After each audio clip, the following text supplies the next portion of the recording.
السلام عليكم ورحمة الله وبركاته. أهلا بكم في فيديو جديد على قناة يوميات مسلمة.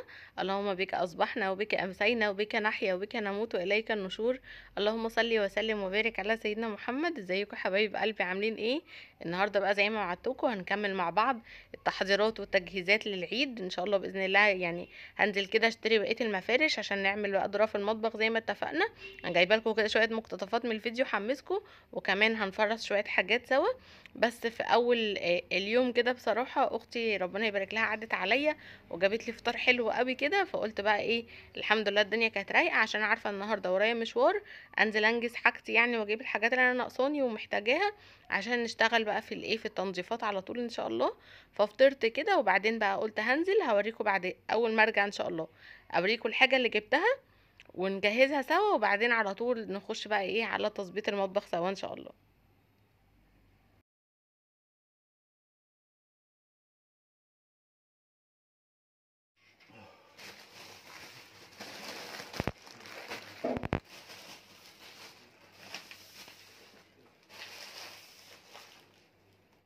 بص بقى، انا لسه جايه من بره دلوقتي.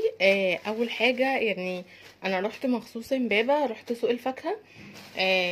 يعني صاحبتي انا قلت لها محتاجه فراوله، والفراوله كان وقت السيزون بتاعها كان في وقت في رمضان كده وقبل رمضان، وفضلت شويه بعد رمضان، بس فعلا كنت ملهيه ولقيت ان هي خلاص بتخلص، وانا بحتاجها اكتر، عصير بحتاجه اكتر يعني عصير بنستخدمه، او ساعات بعمل بيها بودنج وساعات بعمل بيها ايس كريم فبحتاجها جدا بصراحة. وكان كان سعرها يعني قل جامد، كانت ب15 وب12، بس فجأة لقيتها اختفت، فصاحبتي قالت لي هتلاقيها في سوق الفاكهة اللي في امبابة. فروحت وكنت اصلا محتاجة شوية حاجات من هناك، فقلت يلا بالمرة. ما لقيتهاش، دخت بصراحة، قعدوا يوصفوا لي في اماكن كتير لحد ما في الاخر لقيت واحد بس اللي بيبيعها، وكان بيبيع الكيلو ب20. فجبت 4 كيلو اهم. تمام. وجبت برضو خوخ، انا قلت اوريكم دول الاول عشان بس اشيلهم عشان ما يبوظوش. وجبت الخوخ ده، الخوخ كان ب35، انا كنت جايباه قريب ب40، بس ده احلى كمان من اللي انا جبته، وكان فيه ب30 وفيه ب35. تمام. هشيل دول بس كده في اطباق وراجع لكم تاني. فضيتهم اهم عشان يتغسلوا، عشان الفراوله برضو يعني ايه مينفعش نستنى عليها قوي. ودي بقى حاجات بس هغير كده واوريها لكم بره، مفروشات وحاجات عشان العيد ان شاء الله، كل سنه وانتم طيبين. هوريها لكم بره. وعديت برضو على بتاع المنظفات، جبت العرض ده لان زي ما بقول لكم مش دايما بلاقي كلوريل. ف بصوا في ناس بتقول لي كلوريل الالوان مش بينضف قوي. على فكره هو انا حاسه نفس الافكت بتاع كلوروكس، ما فيش فرق كبير يعني. وحتى لو في فرق كبير كده كده مش هنفكر اكيد بالطريقه دي، عشان المقاطعه دي نعتبر ان المنتج ده ما كانش موجود في حياتنا اساسا. تمام. فالكلوريل لا كويس معايا هو بيدي زهزهه للهدوم وبينضف حلو.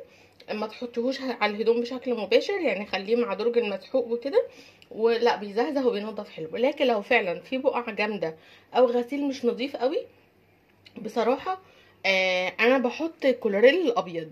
بس طبعا ده خطر، لان هو ممكن يعني لو حطيتيه على الهدوم الوان ممنوع ان انت تحطي عليها مبيض، ممكن تبوظ.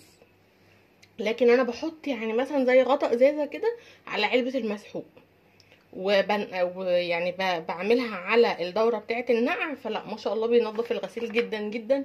والابيض، وده كمان بقى الابيض استخدمي منه براحتك، بيزهزه الهدوم وتحفه. وكمان مش بستخدمه للتنظيف بس. العرض ده كان ب40 جنيه وحلو جدا بصراحه، انا عن نفسي عاجبني قوي.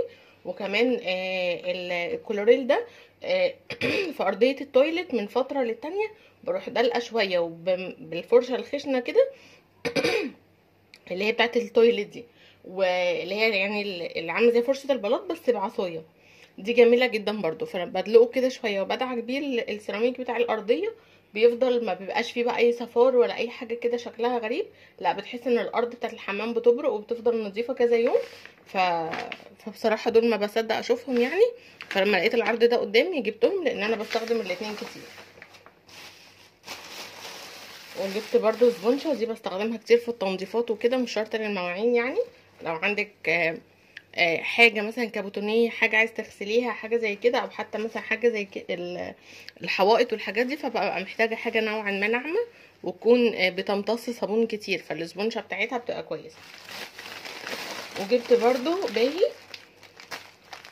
واوكسي، بخلط الاتنين على بعض ساعات، يعني ممكن يكون اوكسي تنظيفه اقوى شويه من الباهي، وباهي ريحته حلوه قوي، فاحيانا بخلط الاتنين على بعض وبستخدمهم على بعض، والاتنين ريحتهم جميله بصراحه.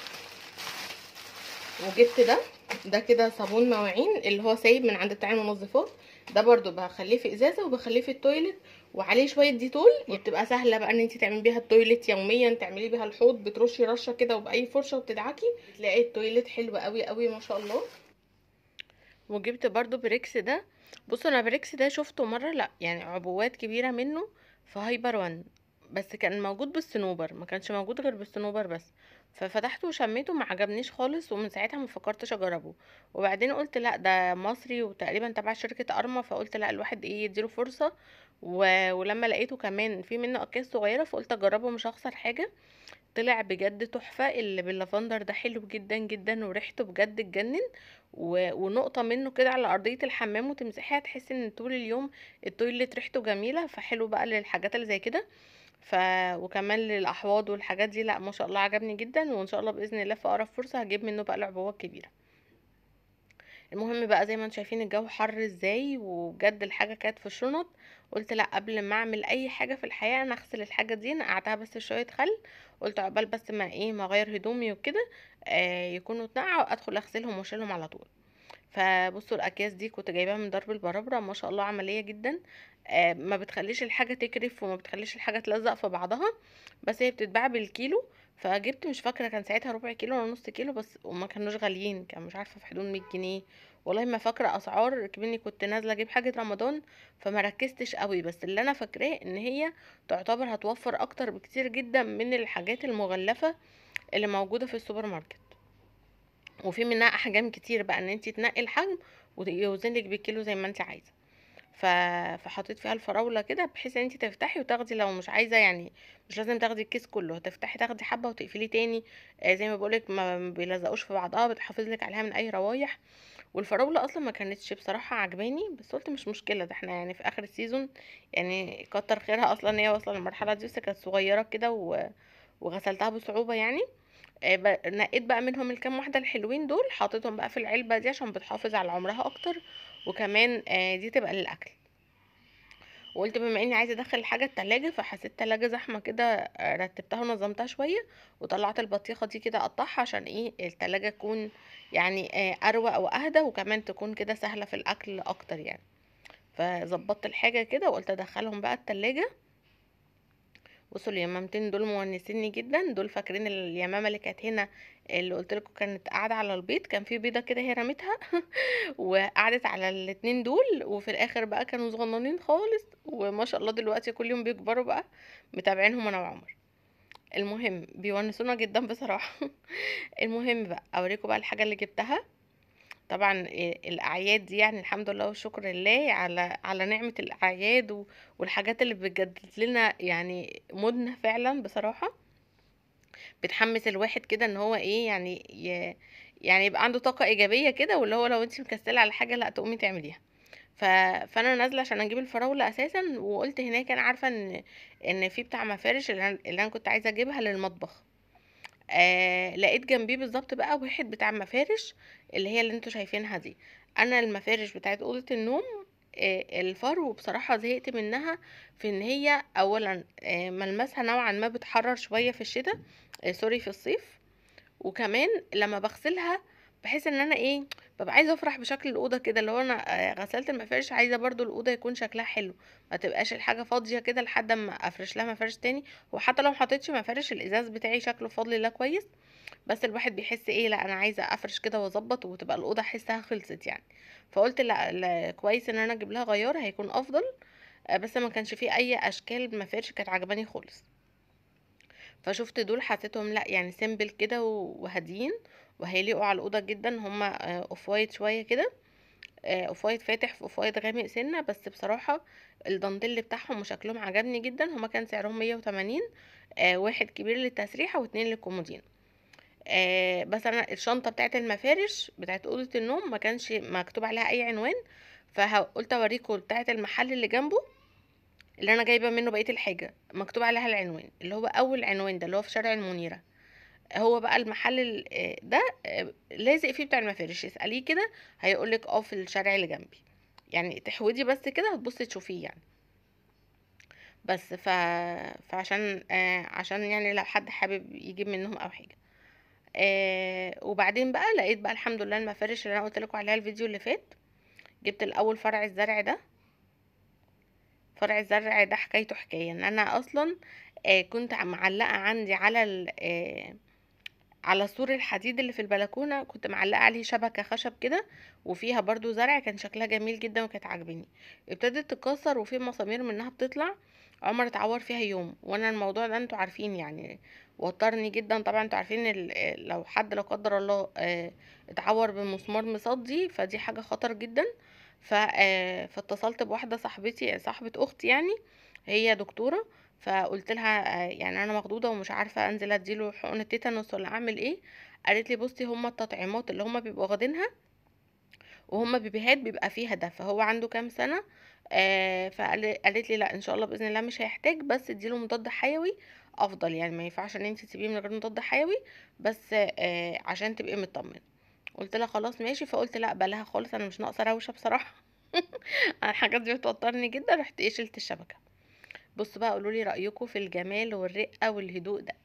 المفارش دي واحده صاحبتي هي اللي قالت لي عليها بصراحه، وقالت لي ورتني يعني دورة في المطبخ بتاعتها عجبتني جدا ما شاء الله تبارك الله. قلت لها فعلا شكلهم سيمبل ورقيق ومختلف، بس خفت ان هم يكونوا مش عمليين. قالت لي لا والله روحي هاتيهم هيعجبوكي جدا وهتحسي بتغيير، سواء اللي عايز يعملهم في دولاب اللي عايز يعملهم في دورة في المطبخ. لان انا عندي كام ضرفه كده كان المفارش بتاعتها اتقطعت، فمش هغير المطبخ كله يعني، بس هما كام ضرفه كده بالعدد. فبصراحه جننوني، شكلهم عجبني جدا جدا، سيمبل كده ورقيين. وكل اللي شافهم بصراحه عجبهم جدا. كان المتر ب35، بس حاساهم عسولين قوي ومختلفين. هما ممكن تكون خامتهم اخف شويه من اللي عندي، بس بصراحه لا يعني لذاذ عجبوني قوي. وبرده مع الاستخدام اكيد هقول لكم لو ما ريحونيش يعني في الاستخدام هقول لكم. انا كنت جايبه معاكم دول الفيديو اللي فات، بس دول قلت هخليهم للادراج اكتر يعني. لكن الظرف هحط منهم اللي هما الجداد. فيلا بينا بقى ندخل على المطبخ، يعني ايه نعمل كوبايه شاي كده عشان الصداع بقى والشمس والجو ده. نعمل بقى كوبايه شاي حلوه كده وايه، ونبتدي بقى في ظرف المطبخ سوا ان شاء الله باذن الله. يعني هغير النظام وهعمل كده كام رصه ان شاء الله هتعجبكم قوي.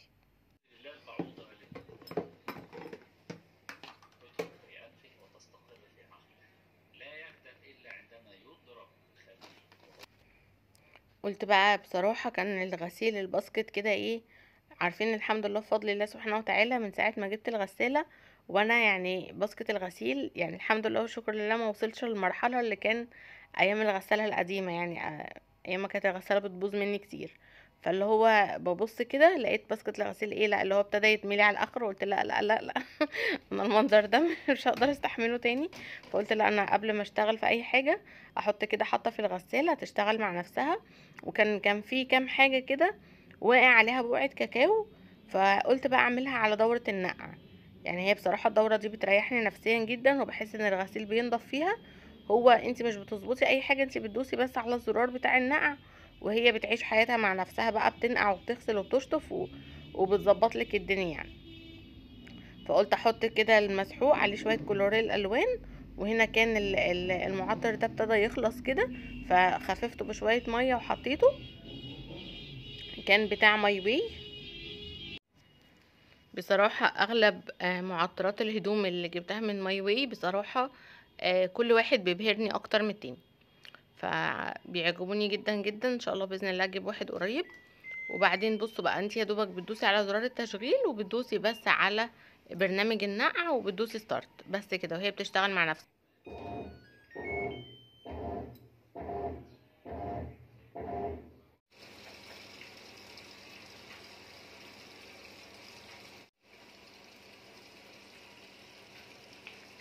وهو البرنامج بتاع النقع بيبقى 2 و9 دقايق، وبتملى بس الميه، بتفضل بقى نقع الغسيل شويه وبعدين بتبتدي ايه تغسله. فان شاء الله باذن الله هبقى اعمل لكم عنها ريفيو قريب. المهم كده دخلت على المطبخ، اول حاجه عملتها طبعا ان انا يعني قبل ما اشتغل في الرفوف ان الرخامات تكون فاضيه، كان في كام كوبايه كده وشويه حاجات، وكانت غسلت الاطباق فيها مواعين نظيفه، فطلعتها ورصيت الكام حاجه دول في الغساله بحيث ان ايه المطبخ يبقى رايق قدامي، الرخامات فاضيه عشان اشتغل وانا رايقه واعرف انظم الحاجه، لان انا هفضي ضرفتين. قلت ابتدي باكتر ضرفتين بايظين عندي، يعني زي ما انتوا شايفين المنظر عامل ازاي. دي الضرفه دي فيها علب تلاجة، والضرفه التانية اللي انا عايزه اعملها برضو ضرفه الخزين. بصوا انا ضرفه الخزين عندي فوق يعني ايه ملامسه كده قريبه جدا للبوتاجاز، والناحيه التانية الجزء اللي هو فيه الغسالات ده فيه الضرفه اللي هي بتاعت علب التلاجة. فقلت ان انا ابدل احط علب التلاجة مكان الخزين، كده كده مش هيتأثروا بالحرارة ولا حاجة يعني، والخزين احطه هنا. وخصوصا مش عشان البوتاجاز بس، كمان عشان انا الحيطة اللي فيها ضرفة الخزين واللي فيها البوتاجاز دي وراها مفيش يعني مفيش عمارات مبنية ومفيش حاجة، فبتبقى الحيطة دي اصلا سخنة جدا جدا. بصوا دخلت كده عشان اوريكم برضو الغسالة، بحاول اعمل لكم ابديت كده اول باول كل ما اكتشف فيها حاجة، عشان ان شاء الله باذن الله لما كده يعني تكون عدى عليها وقت واكون جربتها كويس اعمل لكم بقى ريفيو مفصل كده زي ما انتم متعودين معايا، ان انا اكون ايه ريفيو بفضل الله سبحانه وتعالى، ان انا يعني اكون لما فيه كل المعلومات واقول لكم رايي بكل صراحه يعني. فبس فدخلت كده تاني اكمل بقى الظرف مالها بقى. عمر بقى فصلني، قلت في النور عشان اشوف اليمامه ما كانتش باينه قوي، فطفينا النور كده وكان عايز يشوفها. معلش هي بتغير جو بس هترجع العشه تاني. ماشي انور النور بقى عشان اعرف اكمل. ماشي. المهم علب التلاجة انا لما ببقى زي ما انتوا عارفين الطبع اللي ما يعلم بالله ربنا ده، اللي هو لما بكون عارفه ان انا هنضف حاجه ببقى يعني مش مهتميه بيها قوي، او ببقى مش مركزه قوي. يعني مثلا بفضي غسالة الاطباق في شويه علب تلاجة، ما بقفش كده واظبط الضرفه عشان اعرف ارسم كويس، لا بقول ما انا كده كده هعملها، فبلاقي الحاجه بقى باظت اكتر يعني للاسف. بس الحمد لله يعني كان مقدور عليها، وقلت افرز بقى العلب، كان في علب بتاعتي وعلب مش بتاعتي، وكان في حاجات محتاجة ترجع مكانها، يعني مكانها ما كانش في ضرفة علب التلاجة، في الرف قصدي بتاع العلب.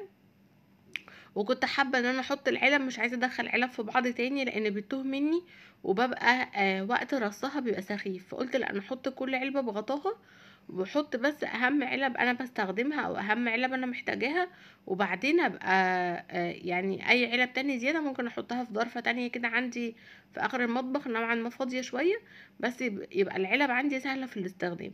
لان بسبب الوضع اللي انا فيه ده واللخبطة دي، حاسة ان ساعات بيبقى عندي علب وببقى حاسة ان انا ما عنديش، وبيبقى في حاجات محتاجة ان انا فاضية في علب تلاجة وما بلاقيلهاش حاجة فاضية فيها. فعشان كده عملتها بالطريقه دي، وقلت ايه هحطها بقى في ضرفه الخزين. يعني انا ظبطت كده وفضيت هفضي دلوقتي زي ما انتم شايفين دي ضرفه الخزين، فهفضيها. بصوا بقى ضرفه علب التلاجة كانت مكركبه لكن كانت نظيفه، لكن ضرفه الخزين ولا كانت منظمه ولا نظيفه، يعني كانت مكركبه ومبهدله في نفس الوقت. ليه؟ واقع فيها عسل وواقع فيها زيت، فتخيلوا الحاجتين دول مع بعض عاملين ازاي. انا كنت فرشه فيها مفارش واتقطعت من جر الحاجه وارجعها تاني للعلبه بتاعه الرز والعلب الكبيره دي، فقلت لا يلا بقى خليني ايه انضفها كده تنظيف عميق. وفعلا نقط الزيت اللي وقعت، يعني كنت حاطه فوق ازازه كده بتاعت زيت زيتون، وازازه بتاعت زيت عادي، وبرطمان عسل، التلاتة دول نقطوا فعملوا المنظر اللي انتوا شايفينه ده. فقلت مش هينفع بالسلكه لوحدها، انا عايزاها تنضف كويس جدا، فقلت اجرب المذيب الدهون بتاع بير اكتف ده، بقاله كتير قوي عندي بصراحه، كانت الشركه بعتهولي هديه مع المسحوق بتاع غسيل الصحون يعني. ف فقلت ما كنتش جربته خالص، بصراحة عجبني جدا. هو للأسف برضو زيه زي أي منظف مذيب دهون ريحته قوية، وهو بصراحة ما أذاش ايدي، يعني أنا عملت من غير جواندي ما وصلش ايدي المرحلة اللي هو أحس ان هي حاجة قوية وكان بينظف بشكل رهيب بصراحة، نظف كويس جدا جدا يعني. بس أهم حاجة ان أنا جيت أدعك دلوقتي لقيت ان هو مش بينظف قوي، فقريت على العبوة لقيت ان هو مكتوب ان انت ترشيه وتسيبيه 10 دقايق وبعدين تيجي تدعكي. فعملت كده بالفعل، بعدها لقيته عامل زي السحر بصراحة. بقع الزيت طلعت معايا من غير دعك اصلا لما سبته، بس اهم حاجة تسيبيه 10 دقايق. فبعدها مجرد ما جيت ادعك حلو جدا. احلى ما فيه بقى في ايه، ان هو ما بيغيرش لون الحاجة. يعني ما بوظليش الالوميتال، او حسيت ان هو ساعات السترس او الباور والحاجات دي، لا بتحس ان الحاجة كده بهتت ولونها كده ما بقاش مظبوط. لا ده اولا ما اذاش ايدي، ثانيا ما بهتش الحاجه. لكن مشكلته في ايه؟ لا ضيق لي نفسي جامد. مش اللي هو حاجه كده تحس ان هي امنه بقى وترش منها براحتك، لا. حسيت ان انا عايزه اكح جامد وسبته فعلا. وبعدت عنه شويه كده، خدت نفسي كده، وقفت عند الشباك شويه. ورجعت اشتغلت تاني عادي.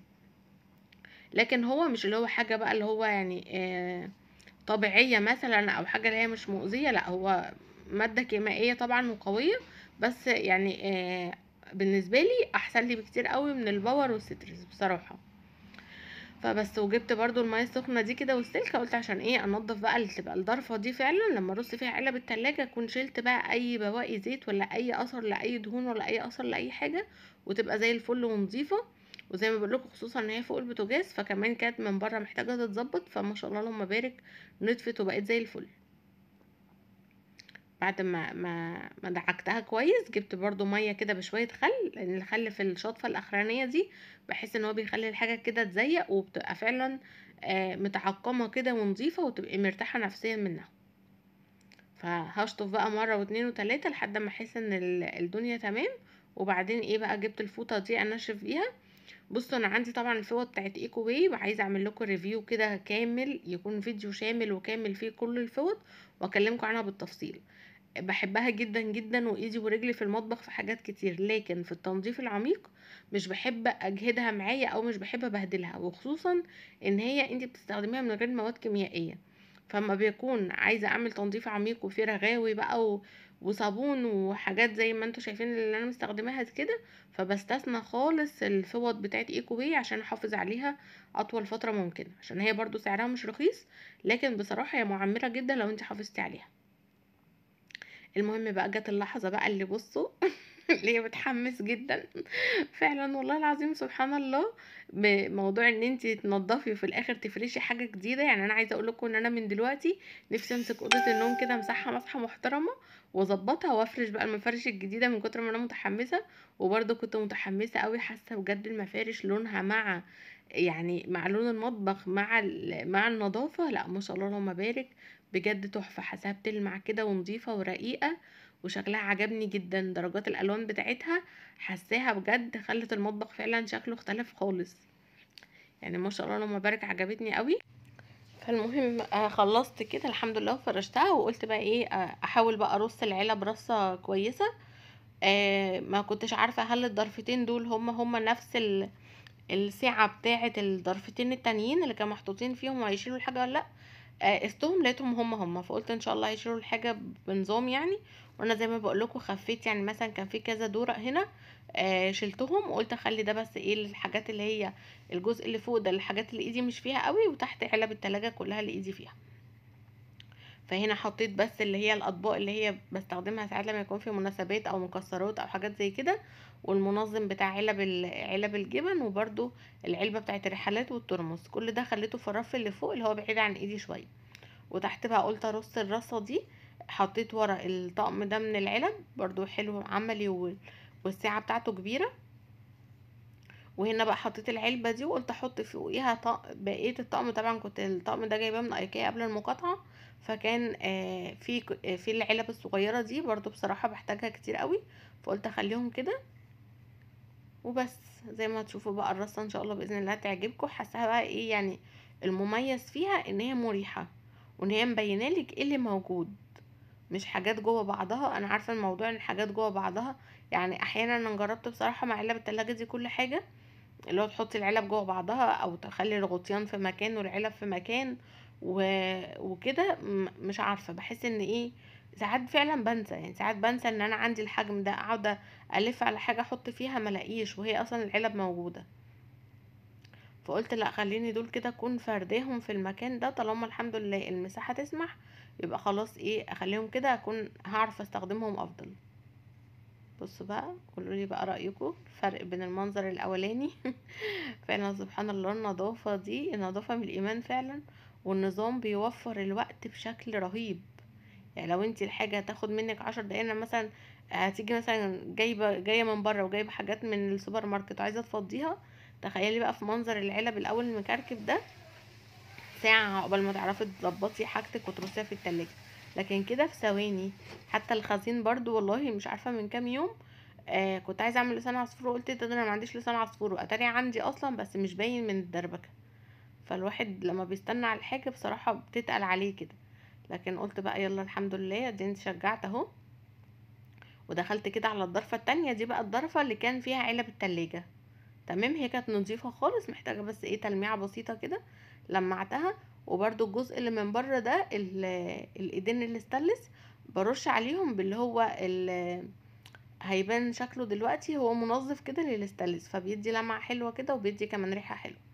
قلت عشان الضرفة اللي تخلص من جوه اخلصها كمان من بره، ويبقى كده ايه تمام قوي. اخف على نفسي ان انا لما اجي اعمل المطبخ اللي هو الشفاط بقى والبوتاجاز والحاجات التانية دي، يبقى الداخليات كلها نظيفة. وكنت طبعا غسلت كل علب الخزين اللي كان فيها حاجات فضيتها في كيس نايلون وغسلتها، واللي ما كانش فيها حاجات خلاص غسلتها وسبتها تتصفى، عشان اول ما اجي ايه اشتغل ابتدي افضي بقى المكرونات وافضي الحاجه، تكون الحاجه ناشفه وجافه تماما، عشان طبعا ايه ما تبوظش الحاجه. فبس واحطهم بقى في مكان اللي هو في الضرفه اللي كان فيها مكان علب التلاجة. فبس فضيت اول واحده دي. بصوا العلبه دي اللي اسمها ستيلو، دي جميله جدا جدا.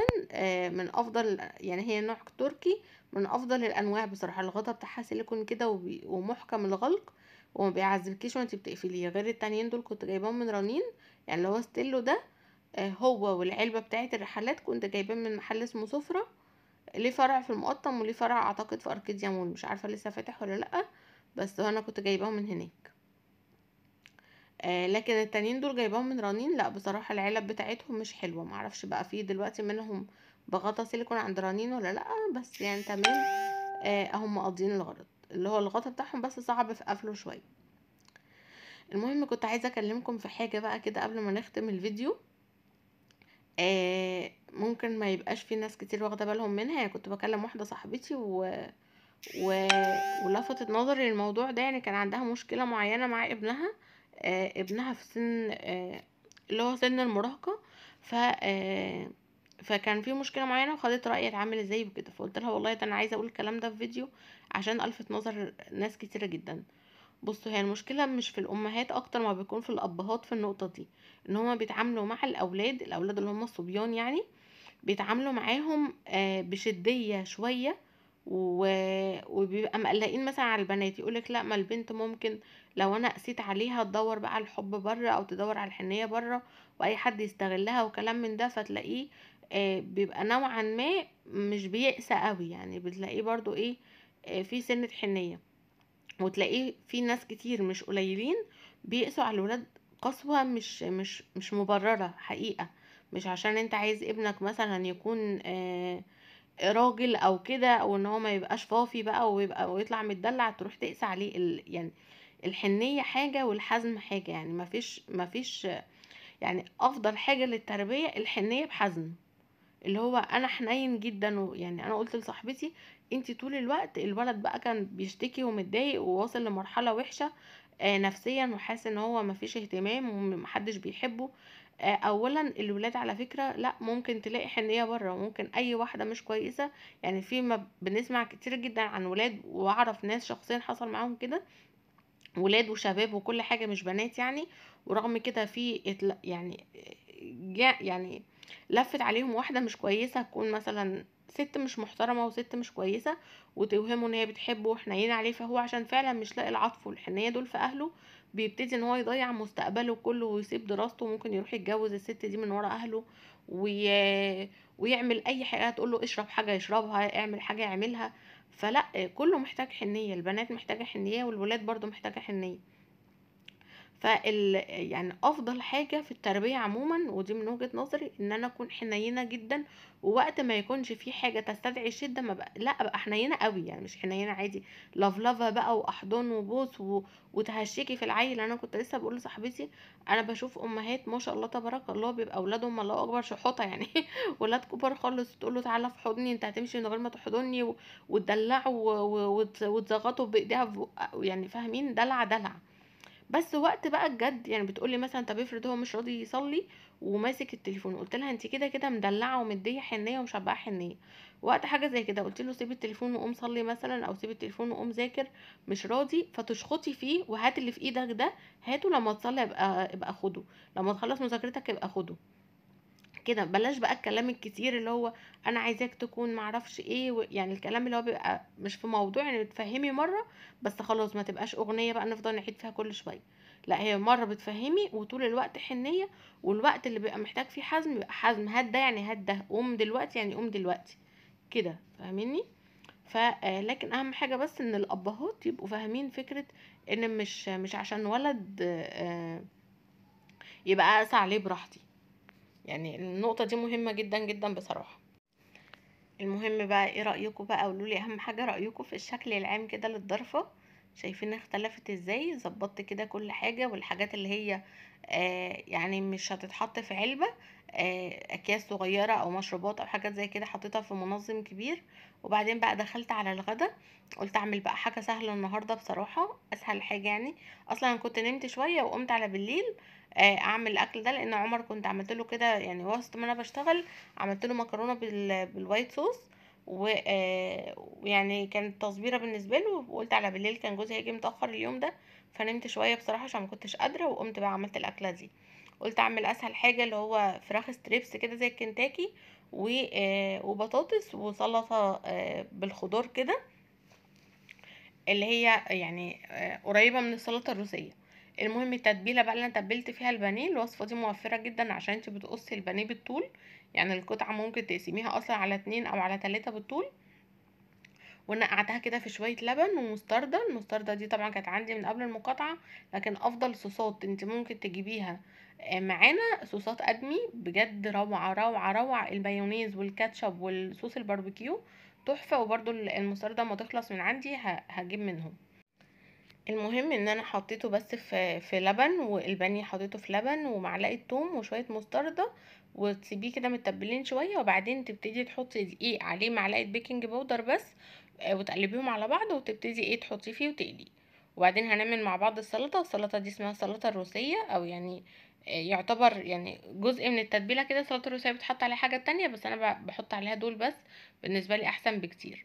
خضار سوتيه ومايونيز وزبادي وعسل، بخلط التلاتة دول مع بعض، وبيبقى تحطي عليهم الخضار. وبعد ما سلقت الخضار افتكرت انا مش سلقه بطاطس، لقيت ان كنت سلقه شويه بطاطس في التلاجة العمر، طلعتهم قلبتهم عليها كده.